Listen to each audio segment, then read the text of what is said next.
One of China's biggest polluters is the Datang Corporation with its coal-burning power facilities. Wednesday, Datang closed down 6 coal-fired power plants run by their subsidiary, the Gaojing Thermal Power Plant.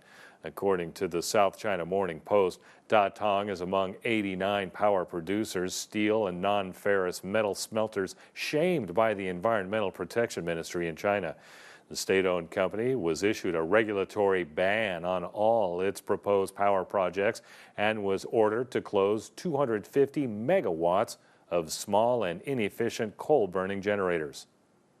This news is especially good for Beijing because there are 4 major coal-burning plants in Beijing, and the first to be closed down is a Gaojing plant that is 50 years old.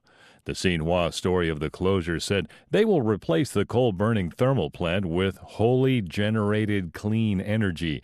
They went further to identify the replacements as gas-fired power plants, which are not emission-free. Beijing has a goal to reduce coal burning by 9.2 million tons by 2016.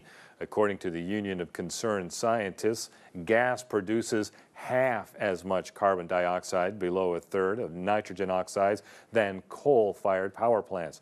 But natural gas is still a fossil fuel and has emissions. The main concern with the use of methane are rogue emissions and leaks of gas before it is burned. Those emissions are actually worse for the atmosphere than coal's nitric oxide emissions.